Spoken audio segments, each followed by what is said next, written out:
은혜 받을 말씀의 제목은 마가복음 16장 1절에서 우리 11절까지 말씀입니다. 마가복음 16장 1절에서 우리 11절까지 말씀입니다. 무덤 밖에서 나를 기다리시는 주님이라는 제목으로 오늘 말씀 전할 터인데 우리 함께 합독하도록 하겠습니다. 마가복음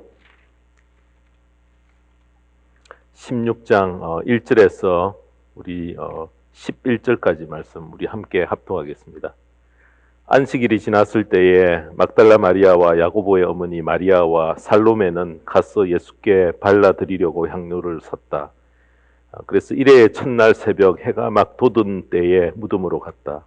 그들은 누가 우리를 위하여 그 돌을 무덤 어귀에서 굴려내 주겠는가 하고 서로 말하였다. 그런데 눈을 들어서 보니 그 돌덩이는 이미 굴러져 있었다. 그 돌은 엄청나게 컸다. 그 여자들은 무덤 안으로 들어가서 웬 젊은 남자가 흰 옷을 입고 오른쪽에 앉아 있는 것을 보고 몹시 놀랐다. 그가 여자들에게 말하였다. 놀라지 마시오. 그대들은 십자가에 못 박히신 나사렛 사람 예수를 찾고 있지만 그는 살아나셨소. 그는 여기에 계시지 않소. 보시오. 그를 안장했던 곳이요. 그러니 그대들은 가서 그의 제자들과 베드로에게 말하기를 그는 그들보다 먼저 갈릴리로 가실 것이니 그가 그들에게 말씀하신 대로 그들은 거기에서 그를 볼 것이라고 하시오. 그들은 뛰쳐나와서 무덤에서 도망하였다. 그들은 벌벌 떨며 넋을 잃었던 것이다. 그들은 무서워서 아무에게도 아무 말도 못하였다. 예수께서 이레의 첫날 새벽에 살아나신 뒤에 맨 처음으로 막달라 마리아에게 나타나셨다. 마리아는 예수께서 7 귀신을 쫓아내 주신 여자이다. 마리아는 예수와 함께 지내던 사람들이 슬퍼하며 울고 있는 곳으로 가서 그들에게 이 소식을 전하였다. 그러나 그들은 예수가 살아계시다는 것과 마리아가 예수를 목격했다는 말을 듣고서도 믿지 않았다. 아멘. 우리 함께 기도하겠습니다. 하나님 아버지, 인류의 죄를 위해 십자가의 험난한 길을 피하지 않고 기꺼이 가신 후에 죄로 인해 죽을 수밖에 없는 저희들을 위해 3일 만에 부활하셔서 부활의 첫 열매가 되신 주님을 찬양하고 기념하고 축하 예배를 오늘 드리게 하신 것 감사를 드립니다. 성령님 이 자리에 임재하셔서 우리로 마땅히 깨닫고 받고 누려야 할 주님의 부활의 큰 은혜를 우리에게 내려주시고 무덤 밖에서 막달라 마리아를 만나 주셨던 그 감격을 우리도 예배 가운데 함께 누릴 수 있는 귀한 은혜를 이 시간 허락해 주시옵소서. 참으로 어려운 때를 당하고 있습니다. 미래가 아주 불투명하지만 모든 일을 가능케 하시고 무에서 유를 창조하신 그 귀하신 하나님을 붙드는 것이 모든 문제의 해결의 열쇠인 것을 우리가 깨닫고 주님 앞에 더 가까이 나가는 전환점이 되는 부활절 되어질 수 있도록 인도하여 주시옵소서. 오늘도 말씀으로 우리를 찾아와 주셔서 세미한 음성으로 우리의 마음에 뿌려진 씨가 옥토가 되어서 60배, 30배, 60배, 100배의 결실을 맺는 귀한 이 시간 되게 하여 주시고 부족한 종의 모든 연약함 주님의 옷자락 뒤에 감추어 주시옵기를 원하오며 예수님의 이름으로 기도드리옵나이다. 아멘. 네, 오늘 우리 함께 은혜 받을 말씀의 제목은 무덤 밖에서 나를 기다리시는 주님이라는 제목으로 말씀을 전합니다. 지난주에 제가 가졌던 그 신발 앞이 조금 찢어져서 버리기에는 너무 아까워 유튜브에서 수선하는 방법을 찾다가 우연히 접했던 사연 하나를 소개를 합니다. 등산화를 전국에서 택배로 받아 수선해주는 수선센터에 어느 날 긴 사연을 적은 매우 낡은 등산화 한 켤레가 도착을 했다는 것입니다. 세상을 떠난 아버지가 15년 넘게 신었던 헤어진 등산화였는데 아버지의 흔적이 남아있어서 버리지 못하고 간직하고 있다가 이렇게 수리해 주는 것을 알고는 사연과 함께 적어 수리를 요청해 왔습니다. 너무 헤어져 있어서 쓰레기통에 아마 넣어도 아무도 관심을 갖지 못할 정도였는데 그 아버지의 흔적을 그 헤어진 등산화 속에서 찾고 있었기 때문에 귀하게 보관하고 있었던 것입니다. 남편을 일찍 여긴 한 아주머니가 남편의 시신을 화장한 후에 자신의 손에 달랑 쥐어진 뼈가루 한 병을 바라보면서 여보, 이게 당신이야 하고 통곡하며 허무해하던 그런 모습을 저는 기억을 합니다. 행복하게 지냈던 과거의 순간들이 주마등같이 이렇게 스쳐 지나갑니다. 뜨겁게 사랑했던 시절, 또 알콩달콩 이렇게 행복하게 지나면서 살았던 그 모든 일들이 이제 한 줌의 재로 남겨진 그 허물을 어떻게 극복을 하겠습니까? 자, 오랜 시간이 지나면서 감정이 묻어지고요.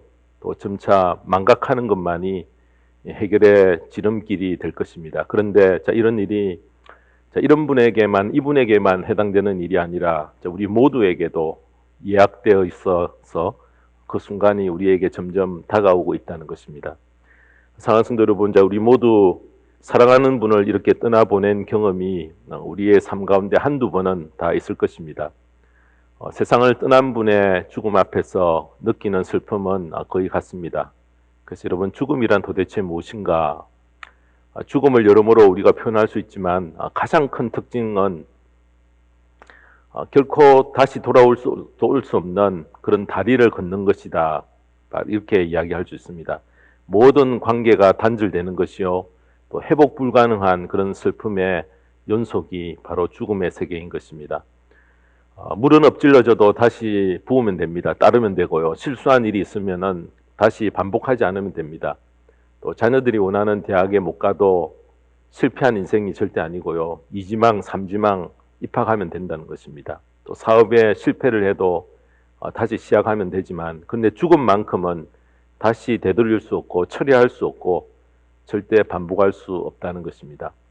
한 번 죽는 것은 사람이 피할 수 없는 그런 일입니다. 그런데 여러분 만약 사랑하는 어머님의 장례식을 치르고 난 다음에 집으로 돌아왔는데 돌아가신 어머니가 집 앞에 나타나셔서 나를 맞이하면서 내 이름을 불러주신다면 여러분, 이것은 얼마나 놀라운 일입니까? 얼마나 반갑고 기쁘겠습니까? 바로 도저히 믿을 수 없는 이런 일을 겪었던 내용이 오늘 우리에게 주신 그 본문의 말씀입니다. 결코 되돌릴 수 없는 죽음인 줄 알았는데, 다시는 만날 수 없는 줄 알았는데, 부활하신 주님이 무덤 밖에서 막달라 마리아에게 나타나셨던 것입니다. 마리아는 주님의 시신에 향료를 바르기 위해 찾아왔는데 예수님의 무덤은 열려 있었고요. 예수님의 시신은 이미 사라져버리고 없었던 것입니다. 그 순간 번쩍 드는 생각이 바로 누가 시체를 훔쳐갔을까? 바로 그 생각뿐이었던 것입니다. 빈 무덤을 경험했던 이 세 분은 누군가? 막달라 마리아와 오늘 본문을 보면은 야고보의 어머니 마리아와 또 살로메, 이렇게 세 여인으로 우리에게 소개를 해줍니다. 본래 막달라 마리아는 7 귀신이 들렸어요. 정신질환으로 고통을 겪다가 예수님을 만나 건강을 회복한 후에 주님을 사랑하여 평생 주님을 섬겼던 그런 여인입니다.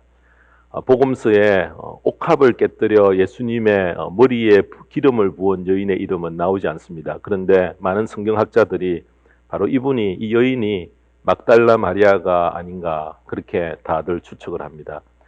상처뿐이었던 그런 삶을 회복하고 많은 죄를 용서받았던 이 여인이 주님께 받은 그 사랑을 갚기 위해 최선을 다하다가 결국 맨 마지막에 주님의 시신에 향료를 바르기 위해 주일 새벽 미명에 예수님의 무덤을 찾아왔다가 부활하신 주님을 처음 뵙는 바로 이 영광을 입게 되었던 것입니다.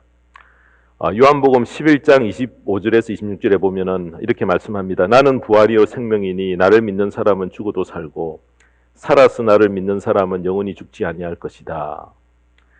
주님께서 살아계실 때에 제자들에게 반복하여 하신 말씀은 자신이 사람들의 손에 넘겨져 죽임을 당하고 죽은 지 사흘 만에 다시 살아날 것이라고 여러 번 성경에 이야기를 했습니다. 그러나 제자들은 예수님의 말씀에 귀를 기울이지 않았고요. 그 말귀를 알아듣지도 못했습니다. 오히려 그 일에 대해서 묻기를 두려워했다라고 성경 여러 곳에 기록을 하고 있습니다. 만약 죽었다가 다시 사는 일이 그 자초지정에 대해서 제자들이 의문을 가지고 주님께 대해서 정확히 알려달라고 물었다면은 반드시 주님께서 그 일에 대해서 자세히 상세하게 설명을 해 주셨을 것입니다. 주님 정말 죽는 것이 맞습니까? 왜 죽으십니까? 또 사흘 만에 다시 분명히 살아나십니까? 또 그런 일이 어떻게 일어납니까? 라고 물었던 제자가 한 명도 없었다는 것입니다. 오히려 그 말씀을 듣고 그런 일이 실제 일어날 것을 마음속으로 두려워했고 의심했고 또 두리뭉실하고 어리벙벙하게 그냥 덮고 넘어가는 것이 편할 것 같아서 더 이상 언급을 하지 않았던 것입니다. 왜 그랬을까? 평소에 주님께서 병자를 고치고 죽은 자를 살리는 일을 하셨기 때문에 이 일들을 하시는 주님이 죽임을 당한다는 것은 아마 상상조차 불가능하며 도무지 믿기워지지 않았기 때문에 주님은 자신이 죽을 것을 반복하여서 제자들에게 강조를 했지만 제자들은 전혀 그 일에 대해서 받아들이지 못했던 것입니다. 자, 오늘 본문은 주님이 장사된 지 사흘째 되던 주일 새벽 막달라 마리아와 야고보의 어머니 마리아와 또 살로메가 예수님의 시신에 향품을 바르기 위해서 무덤을 찾아간 내용입니다. 여러분, 여자의 몸으로 이렇게 시신의 향을 바르기 위해 새벽 미명에 무덤을 향한 것 하나만 봐도 이 여인들의 믿음이 얼마나 크며 얼마나 주님을 사랑했는지 저희들이 알 수 있다는 것입니다. 여러분, 깊은 사랑은 바로 이런 믿음의 행동으로 드러납니다. 무덤을 향해 달려갔지만은 그들이 마음속에 가지고 있는 큰 부담과 걱정이 무엇이었는가? 바로 무덤을 막고 있던 돌을 어떻게 움직일 것인가? 그것이 그들에게는 큰 걱정이었습니다. 돌을 굴리고 그 안으로 들어가는 것은 거의 불가능했지만 그러나 막상 그 무덤에 도착을 해보니까 누군가에 의해서 이미 그 돌은 옮겨져 있었다는 것입니다. 여러분, 여기서 우리가 중요하게 깨달을 수 있는 것은 무엇입니까? 우리가 주를 위해서 행하는 일에 대해 너무 자로 재고 너무 걱정하고 두려워할 필요가 없다는 것입니다. 여호와 이래로 하나님이 기뻐하실 그런 일들이라고 하면은 하나님이 먼저 우리 앞서서 예비하심을 알고 담대할 필요가 있다는 것입니다. 하나님이 기뻐하시는 일을 행할 때에 너무 큰 염려해서는 안 됩니다. 자, 본문의 기록에 의하면은 주님께서 여인들이 이미 도착하기 전에 이미 부활하셔서 무덤 밖으로 나가셨다, 이렇게 우리에게 알려줍니다. 사망 권세를 무너뜨리시고 무덤을 벗어난 후였습니다. 그래서 무덤을 찾아간 이 여자들에게만 이런 일들이 해당되는 것이 아니라 그 이 여자 후에 믿음의 모든 자손들이 똑같이 부활의 주님을 무덤 밖에서 똑같이 만날 수 있고 우리를 기다리고 계시는 주님인 것을 우리는 이 부활절을 통해서 확신해야 된다는 것입니다. 자, 무덤 밖에서 우리를 기다리신다고 확신할 때에 우리가 이 땅에서 어떻게 살아야 되는가 세 가지 결단을 하기를 원합니다. 자, 첫 번째로 주님이 무덤 밖에서 나를 기다리심을 할 때에 아무렇게 형편에 따라 우리가 살지 않고 목적이 이끄는 삶을 우리는 분명히 살아야 한다는 것입니다. 부활의 주님이 무덤 밖에서 우리 모두를 만나기 위해 기다리십니다. 여러분, 이 세상의 삶을 한평생으로 여기지 않고요, 죽음 후에 다시 부활하여 영생으로 이어지는 삼생의 삶을 사는 것을 확신하는 성도는 형편에 따라서 바람 부는 대로 쏠리며 절대 살지 않는다는 것입니다. 부활하신 주님 때문에 장차 내가 부활할 것을 확신하는 성도님의 삶은 분명히 달라져야 한다는 것입니다.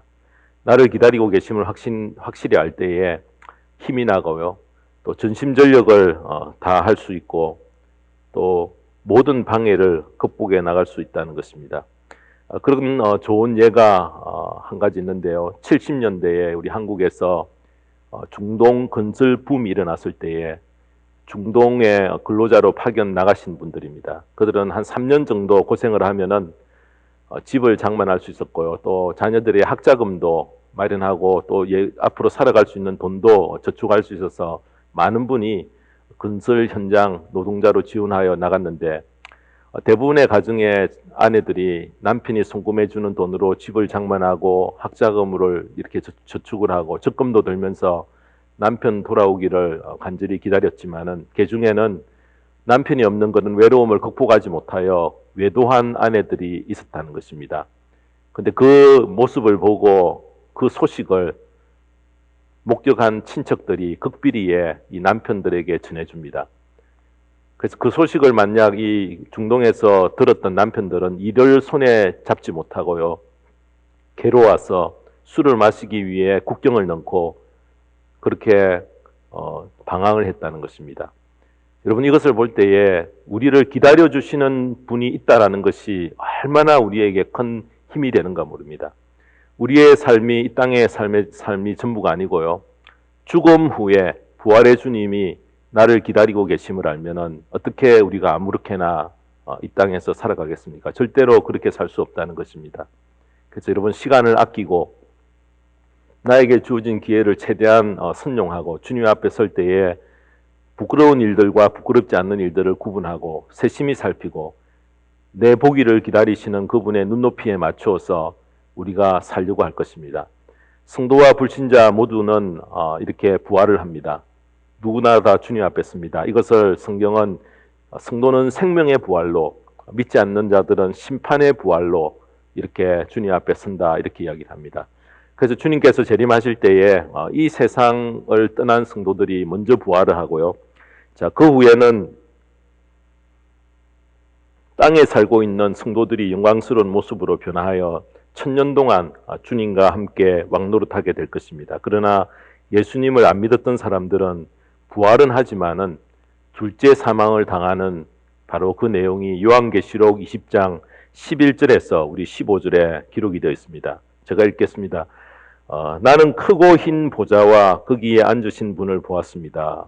땅과 하늘이 그 앞에서 사라지고 그 자리마저 찾아볼 수 없었습니다. 나는 또 죽은 사람들이 큰 자나 작은 자나 할 것 없이 다 그 보좌 앞에서 서 있는 것을 보았습니다. 그리고 책들을 펴놓고 또 다른 책 하나를 펴놓았는데 그것은 생명의 책이었습니다. 죽은 사람들은 그 책에 기록되어 있는 대로 자기들의 행위대로 심판을 받았습니다. 바다가 그 속에 있는 죽은 사람들을 내놓고 사망과 지옥도 그 속에 있는 죽은 사람들을 내놓았습니다. 그들은 각각 자기들의 행위대로 심판을 받았습니다. 그리고 사망과 지옥이 불바다에 던져졌습니다. 이 불바다가 둘째 사망입니다. 이 생명책에 기록되어 있지 않는 사람은 누구나 다 이 불바다에 던져졌습니다. 여러분, 무엇을 이야기합니까? 최후에 어떻게 될 것을 이 성경이 우리에게 알려줍니다. 자, 이와 같이 생명책에 기록된 대로 하나님의 심판대 앞에서 심판을 받고 영원한 지옥 불못에 들어가게 된다는 것입니다. 이를 백보자 심판이라 이렇게 이야기를 합니다. 자, 우리 모두 첫째 부활에 참여하게 되기를 바랍니다. 오늘 부활주의를 맞이하여서 다시 한번 우리가 무장해야 할 일은, 자, 내가 장차 부활하신 주님의 심판대 앞에 서게 된다는 사실입니다. 자, 이 사실을 알면 우리가 아무렇게나 내 편리한 대로 살지 않고요, 주님께 나를 맞춰야 한다는 것입니다. 부활의 주님이 무덤 밖에서 이 여인들을 만나 주셨듯이, 자, 우리도 부활의 주님을 똑같이 만날 것을 기대하고 준비하고 철저히 대비하며 사는 그런 귀한 복된 삶의 자리에 나가는 저와 모든 성도님 되시기를 주님의 이름으로 축원합니다. 자, 두 번째로 주님이 무덤 밖에서 나를 기다리심을 할 때에 우리의 삶은 어떻게 해야 되는가? 죽음의 공포를 극복하며 산다는 것입니다. 미국에는 4명의 군목 이야기가 있습니다. 2차 세계대전이 한창이던 1943년 1월 22일에 뉴욕항을 떠났던 연합군 병력 수송선이 있습니다. 도체스터호라 그렇게 이야기하는데요. 904명을 태우고 어둠을 가르며 북으로 향하고 있었다는 것입니다. 항해 12일 만에 2월 3일에 독일 잠수함이 이 도체스터호에 접근하여서 의뢰를 발사하고 말았습니다. 의뢰를 맞은 이 도체스터호가 얼마 가지 않아 물에 잠기기 시작하였고, 배는 이렇게 아수라장이 되어서 병사들은 서로 붙잡고 울부짖었습니다. 그 배에는 4명의 군목이 승선하고 있었다는데, 침착하게 구명조끼를 나누어주며 병사들을 구명정 타는 곳으로 안내를 했고요.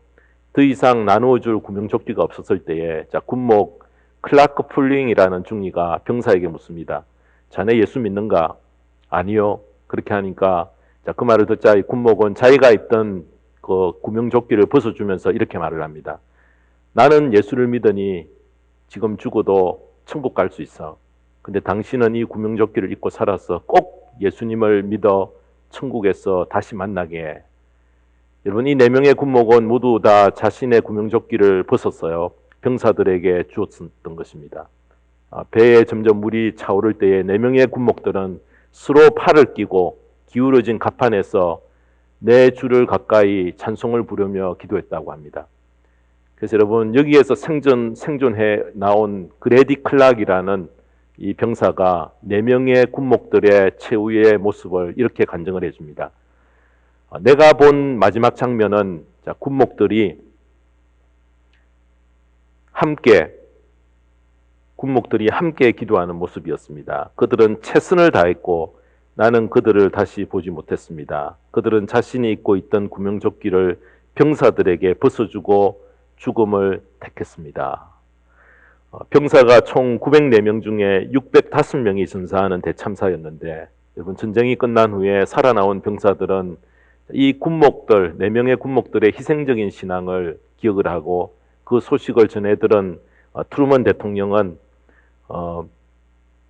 4명의 군목 조지 폭스와 알렉산더 구스와 클라크 폴링과 존 와싱턴을 기리는 기념 예배당 US 네이벌 채플을 건축해 주었다는 것입니다. 그래서 또 필라델피아에서는 용감하고 희생적인 이 4사람의 군목을 영원히 기념하기 위해서 호 채플린스 기념관이라는 것을 짓고 4명의 불멸의 군목들이라는 기념 우표를 발행하기도 했다는 것입니다.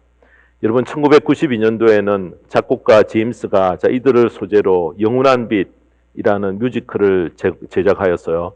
공연하여서 큰 감동을 많은 사람들에게 주기도 했습니다. 죽음을 초월하는 부활신앙을 생생하게 간증해준 4명의 군목이었던 것입니다. 그래서 여러분, 남을 위해서 자신의 생명을 포기할 수 있었던 것은 바로 평소에 부활의 신앙으로 무장을 하고 있었기 때문에 가능했던 일인 것입니다. 여러분, 생사의 갈림길이 어느 순간에 우리에게 어떻게 닥칠지 모릅니다. 평소에 우리가 부활 신앙으로 죽음을 대비하고 있는 분만 이런 삶의 자리에 자신을 던질 수 있다는 것입니다. 우리 모두는 이 세상을 떠나 하나님 곁으로 가야 할 순간이 우리에게는 득과 같이 찾아오기 때문에 잘 대비를 해야 된다는 것입니다. 전혀 대비치 않고 있으면은 그 현장을 만날 때에 우리들은 감당하지는 못한다는 것입니다. 철저한 부활신앙으로 준비된 성도님은 이런 상황을 만났을 때에 두려워하지 않고요, 소망 중에 죽음을 기꺼이 택할 수 있다는 것입니다. 영국에서 석탄 탄광이 무너져서 164명의 강부가 한때 갇힌 적이 있습니다. 나중에 결국은 빠져나오지 못하고 모두가 이렇게 죽어서 그 시체를 발굴할 때에 한 통의 편지를 발견했다고 합니다. 이런 메모가 남겨져 있었습니다. 주님은 우리와 같이 하십니다. 우리는 갈 준비가 되었습니다. 주여 축복하소서. 우리는 대단히 유쾌한 기도회를 가졌습니다. 모든 사람은 영원한 영광을 위해 준비되었습니다. 화요일 오후 2시. 죽음에 직면했음을 느꼈을 때에 이들이 그 위급한 순간에도 함께 죽어가면서 기도회를 가졌고, 이들은 부활과 영생을 믿고 기쁨으로 이 세상의 모든 순간을 마감하는 마지막 순간을 마감하고 떠날 수 있었다는 것입니다. 여러분, 이것은 무엇입니까? 죽음 앞에서 두려움을 물리칠 수 있는 부활신앙으로 준비된 분에게만 가능하다는 것입니다. 무덤 밖에서 나를 기다리시는 주님이 살아계신다는 것을 확신할 때에 바로 이 자리에 함께 나아갈 수 있다는 것입니다. 저와 모든 성도님, 주님이 부활하셔서 무덤 밖에서 나를 기다리고 계신다는 그 확신을 가지면서 이 땅에서 우리의 삶 가운데서 죽음을 극복하며 살아가는, 죽음을 초월하며 살아가는 저와 모든 성도님 되시기를 주님의 이름으로 축원합니다. 마지막 세 번째로, 무덤 밖에서 나를 기다리시는 주님을 확신하면은 어떤 삶을 사는가? 행복한 삶으로 반드시 우리가 인도를 받는다는 것입니다. 지금은 좀 고생을 해도 은퇴 후에 행복이 보장된다면 우리가 지금 겪는 고통이 힘들지 않고 능히 극복하고 견뎌 나갈 수 있다는 것입니다. 사람의 관심이 훗날 미래로 점차 옮겨가는 것은 너무나 당연한데요. 그래서 여러분, 미래가 보장될 때에 더욱 큰 행복을 우리는 느낍니다. 차원을 우리 한평생, 일평생에 국한하지 말고요. 더 영원으로 옮겨가서 이 땅의 삶은 준비하고 죽음 이후를 대비한다면 현재의 고난은 능히 극복이 가능하고 행복해질 수 있다는 것입니다. 어느 마을에 꽃을 파는 할머니 한 분이 계셨습니다. 비록 가난하고 입은 옷도 이렇게 허름하게 입고 있었으나 항상 그 얼굴에는 웃음이 가득하고요. 그런 모습이었기 때문에 행복한 할머니라는 별명을 붙여놨습니다. 어떤 분이 할머니에게 다가가서 묻습니다. 그렇게 날마다 밝게 웃으시는데 무슨 비결이라도 있으십니까? 하고 물었다는 것입니다. 자, 이에 할머니는 행복하게 사는 비결 하나가 있지요. 자, 이 나이 먹도록 어찌 좋은 일만 있겠습니까? 그러나 저는 고통을 당할 때마다 예수님을 생각합니다. 우리 예수님은 금요일에 십자가에 못 박히시는 고통을 당하셨습니다. 그러나 사흘 만에 부활의 새벽을 맞이하셨지요. 저도 인생의 삶 가운데 고난이 다가올 때마다 마음속으로 사흘만 기다리자 라고 거듭거듭 다짐한답니다. 자, 그 이후로 제 삶의 행복을 찾게 된 계기가 되었다라고 할머니가 이야기합니다. 바로 사흘의 약속을 믿는 믿음을 가지고 맡겼을 때에 하나님께서 우리에게 주시는 평강이 임했다. 또 문제 해결의 열쇠를 항상 주심을 경험했다. 그렇게 할머니가 간증을 합니다. 주님이 재림하시는 날, 자, 그날은 우리 모든 고생이 끝나는 그날입니다. 육신의 병이 모두 다 사라져버리고요. 또 영광스러운 몸으로 변화될 뿐만 아니라 믿음의 성도들, 먼저 하늘나라에 간 부모님과 형제 자매 성도들을 만나기 때문에 사모하며 기다릴 수 있다는 것입니다. 사랑하는 성도 여러분, 자, 기독교의 중심에는 바로 주님의 부활이 우뚝 세워져 있습니다. 그래서 제자들과 사도 바울은 일평생 예수님의 부활을 증거하다가 순교를 했던 것입니다. 자, 이 부활의 신앙으로 세워지면은 썩을 것으로 심지만 썩지 아니할 것으로 다시 살아나는 신비를 경험하게 되어지고요. 또 비천한 것으로 심는데 훗날에 보면은 아주 영광스러운 것으로 살아나는 것을 목격하게 될 것이고요. 약한 것으로 심지만은 강한 것으로 살아나는 신비함을 반드시 경험하도록 그 약속을 이 부활의 신비 속에 감추어 놓았습니다. 자, 그러므로 우리의 시선과 마음을 부활하여 무덤 밖에서 나를 기다리시는 주님께 집중하면은 이 땅에서조차 행복을 보장받는 삶, 신나는 삶 우리가 반드시 살아갈 수 있다는 것입니다. 바라옵기는 오늘 부활주를 맞이하여서 장차 무덤 밖에서 기다리시는 주님을 만날 그 자리를 사모하고요. 또 나의 모든 시선을 그곳으로 옮겨서 우리의 남은 시간이 복된 그런 귀한 삶을 사는 저와 모든 성도님의 거룩한 삶이 되기를 주님의 이름으로 축원합니다. 기도하겠습니다. 하나님 아버지, 2020년 부활주의를 맞이하여 무덤 밖에서 지금도 우리 모두를 기다리시는 주님에 대해 말씀을 전거받았습니다. 부활하신 주님이 내 보기를 기다리고 계심을 우리가 알 때에 우리가 아무렇게나 살 수 없고 또 죽음을 두려워하지 않고 담대히 설 수 있고 하늘의 행복으로 인도받게 되는 그 귀한 삶을 산다는 것을 기억하고 날마다 우리의 삶 속에서 부활의 주님을 선명히 기억하고 장차 뵐 수 있는 그날을 고대하며 남은 생을 사는 복된 자리로 나아가는 저희들 되게 인도하여 주시옵소서. 오늘 우리 모두가 겪고 있는 시련과 이 환난을 해결할 열쇠를 부활하신 주님이 가지고 계심을 믿고 확신하며 더욱 주님 앞에 가까이 나아가게 되는 힘쓰는 저희들 되어지게 인도하여 주시고, 아버지 하나님, 이렇게 각 가정에서 드리는 귀한 부활주일 예배에 축복하시고 함께하여 주시옵기를 간구하오며 이 모든 말씀 우리 주 예수 그리스도의 이름 받들어 기도드리옵나이다. 아멘.